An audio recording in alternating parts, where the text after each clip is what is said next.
Welcome everyone. Thank you so much for devoting this time on a Saturday morning to enhance your professional knowledge. I look forward to learning together. So it isn't that I have all of the answers, but as Bill said, we are a community of learners. And a community of learners with the other group, which is why it was terrific to start together in a whole group. Thank you very much. I'd like to join with Chris in explicitly acknowledging the traditional owners of the land on which we meet and pay my respects to the elders past, present and those from the future. And remind all of us that as we negotiate the Australian curriculum history, that Aboriginal and Torres Strait Islander histories and cultures is the first of the cross-curricular priorities. And I know you have 6 cross-curricular priorities, and I'm referring to the 3 that we've inherited from ACARA. A key message today, I'm focusing not on the nitty-gritty of a content description or a year-level description. I hope I'm focusing on big picture values and big picture history.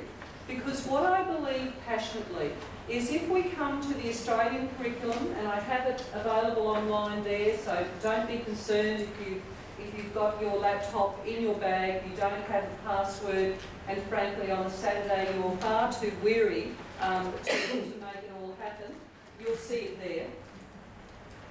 But what I caution people about in engaging with the Australian curriculum is that they might burrow down into Year 5 or Year 6 and they might do what I call joining the dots curriculum. So I'll just join up the dots. I'll cover this. What I believe so passionately is that we have to draw on our experiences, our history, our view of the world, our commitment to social justice, our awareness of what's happening in the world, bring that and find the spaces to engage with the mandated curriculum. It's required.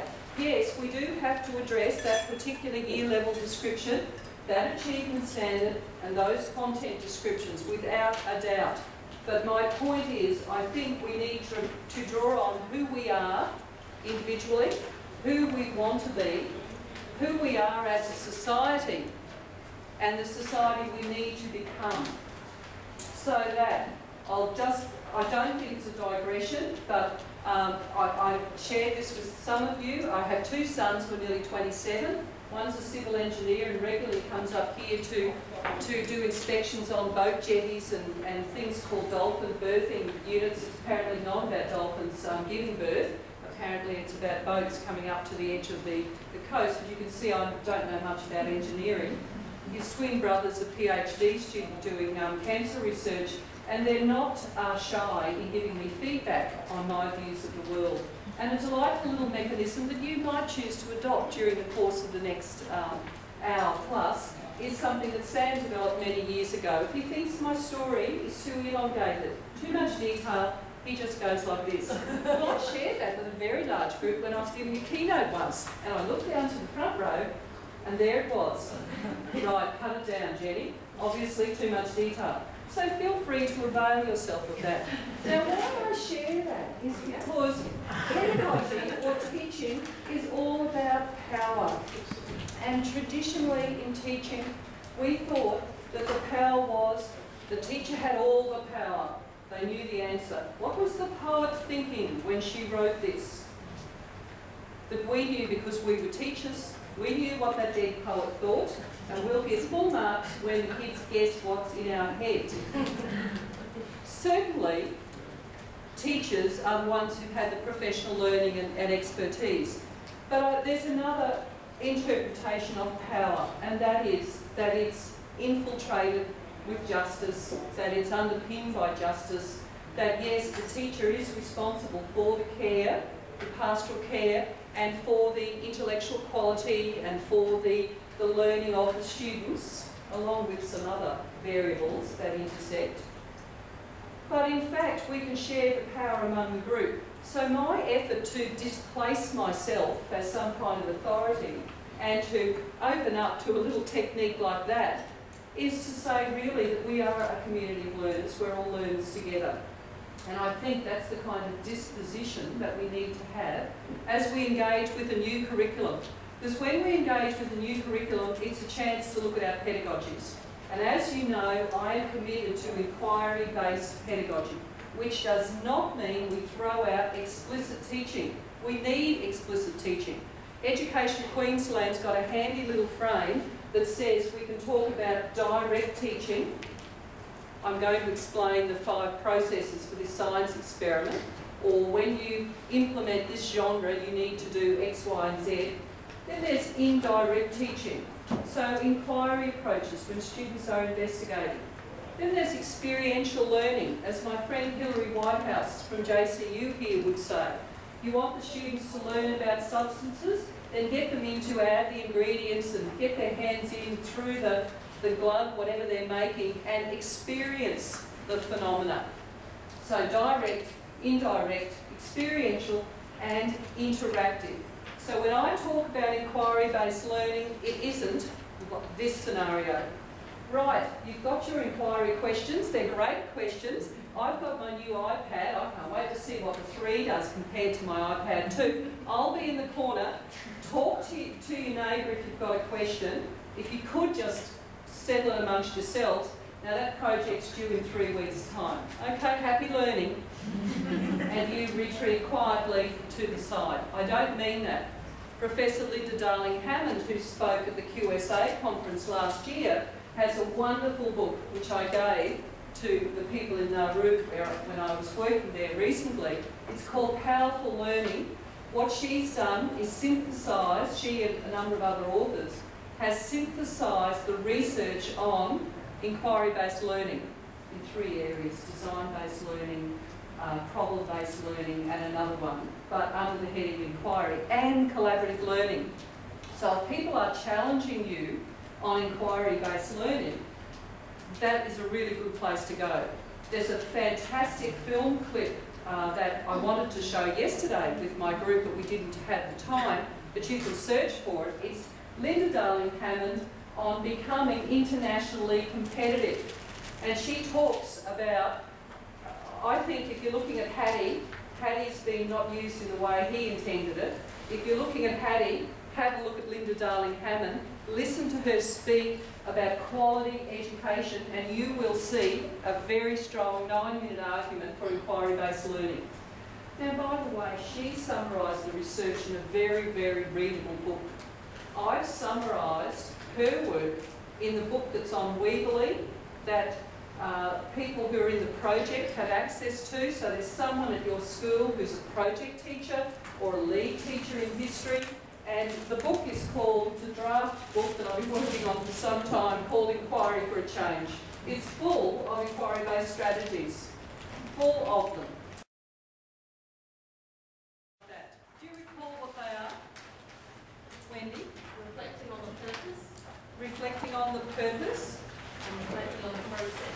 Yes, and I would just add something more to your first one, reflecting on the knowledge constructed together. So you build knowledge together, reflecting on the purpose, and then what knowledge did you gain from achieving that purpose, and secondly, to discuss the process, and to discuss the process with students. Who recalls that from January, me talking about that? Has anyone taken that up as more explicit conversation with students about the activities you're doing? No, that's all right. Look, I'll probably get over that. I've got a reasonably sound self-concept. I don't know if you picked up on that. So, in terms of the knowledge, we shared a little bit over there, didn't we? People shared some of their values. In terms of the process, so what's the process? Collecting photos. You could collect a particular type of photo, like only from magazines that are aimed at your student level, and then using them as a stimulus for people to talk about something that's often very difficult just to say, well, what do you think, what do you value? So let's do, for example, a PMI on the process. What were the pluses? Visual learners. Visual learners. Lyndall? Just getting up and moving around. Getting up and moving, and you know I call that movement for the purposes of good and not evil. Not so you're getting a swing up and jump to the fan. Yes, It's non-threatening? it's non-threatening, that's right. Non-threatening. That's not to say there isn't a bully in the class who wants an opportunity when you're not looking to elbow someone. So all the time we're looking to create a challenging but supportive environment. It provides like a cue for children to get into that thinking mode that you want to get into. Yes, a cue for the thinking. That's really well put. I really like that. My friend Christine Ludwig was telling me she starts off every day with a Sudoku.